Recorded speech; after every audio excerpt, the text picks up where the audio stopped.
നമ്മളിപ്പോൾ പോകുന്നത് കാസർഗോട്ടേക്കാണ്. അവിടെ നെല്ലിക്കുന്നിലെ നിർമ്മല ഉപേന്ദ്രന്റെ വീട്ടിൽ മാലിന്യങ്ങൾ ഉണ്ടാവാറില്ല എന്നാണ് കേൾക്കുന്നത്. വലിച്ചെറിയുന്ന പാഴ്വസ്തുക്കളിൽ നിന്ന് മനോഹര രൂപങ്ങൾ നിർമ്മിക്കുന്ന മുത്തശ്ശി ഇതിനോടകം പൂർത്തിയാക്കിയത് 100-ലേറെ ചിത്രങ്ങളും ശില്പങ്ങളുമാണ്. നിർമ്മല ഉപേന്ദ്രൻ, വയസ്സ് 78. വാർദ്ധക്യ സഹജമായ അസുഖങ്ങളുണ്ടെങ്കിലും വെറുതെ ഇരിക്കാൻ മനസ്സ് അനുവദിക്കില്ലെന്നാണ് ഈ മുത്തശ്ശിയുടെ പക്ഷം. ഉപയോഗശൂന്യമെന്ന് കരുതി വലിച്ചെറിയുന്ന പൊട്ടിയ പാത്രങ്ങളിലും മുട്ടത്തോടിലും ഈന്തപ്പഴ കുരുവിൽ പോലും മറ്റാരും കാണാത്ത രൂപം നിർമ്മല മുത്തശ്ശി കണ്ടെത്തും. പിന്നീട് എല്ലാം സ്നേഹസമ്മാനങ്ങളാക്കി മാറ്റും. ഒരു 8ാം ക്ലാസ് പഠിപ്പിക്കാൻ കൂടുതൽ. അന്നേരം നമ്മളെ വീട്ടിൻ്റെ അടുത്ത് ഒരു ടൈലർ ഉണ്ടായിരുന്നു. വൈകുന്നേരം സ്കൂൾ വിട്ടിട്ട് വന്നിട്ട് ആടിയാ പോക്ക്. എന്നിട്ട് 2 കഷ്ണം തുണിക്ക് ചോദിച്ച് പറഞ്ഞ് തരും.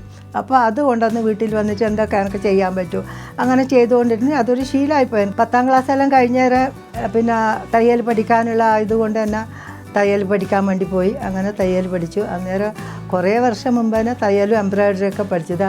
ഞാൻ അന്ന് ചെയ്ത എംബ്രോയ്ഡറി ആണ് ഞാൻ പഠിക്കുന്ന കാലത്ത്. 55 വർഷമായി.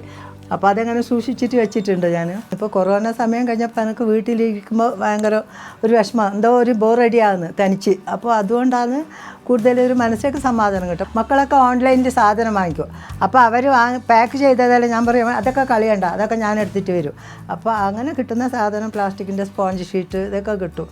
അതൊക്കെ കിട്ടുമ്പോൾ അതിനെ കൊണ്ട് എന്തെങ്കിലും ചെയ്യും. കൊടുക്കണോ സെയിൽ ചെയ്യണമെന്നുള്ള ഉദ്ദേശത്തിലല്ല ഞാനിത് തുടങ്ങിയത്. എൻ്റെ ഒരു മനസ്സമാധാനം. പിന്നെ എനിക്ക് എൻ്റെ കൂടുതൽ അടുപ്പമുള്ള സ്നേഹിതന്മാർക്ക് ആർക്കെങ്കിലുമൊക്കെ അങ്ങനെ കൊടുക്കും, ഗിഫ്റ്റായിട്ട് കൊടുക്കും.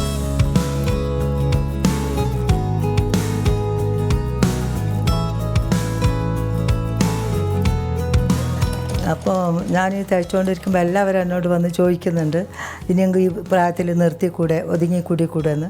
പക്ഷേ എൻ്റെ സന്തോഷം ഇതാണ്. അതുകൊണ്ട് എന്നെ എത്ര സമയം ഞാൻ ജീവിച്ചിരിക്കുന്നുണ്ട് അത്ര വരെ ഇങ്ങനെ എനിക്ക് ചെയ്യണമെന്നൊരു ആശയുണ്ട്. അതുപോലെ ചെയ്ത് ഞാൻ മുന്നോട്ട് പോകും. അപ്പോൾ നിർമ്മലാമ്മയുടെ വാക്ക് കേട്ടില്ലേ? ഇതാണ് നിർമ്മലാമ്മയുടെ ഊർജം.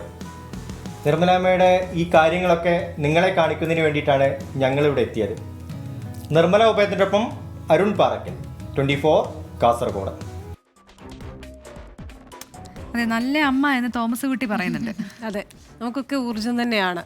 എന്തായാലും നിർമ്മല മുത്തശ്ശിക്ക് 100 മകളുണ്ട്. അവർ ഇനിയും മാതൃകയായി അല്ലേ ഇനിയും സമൂഹത്തിൽ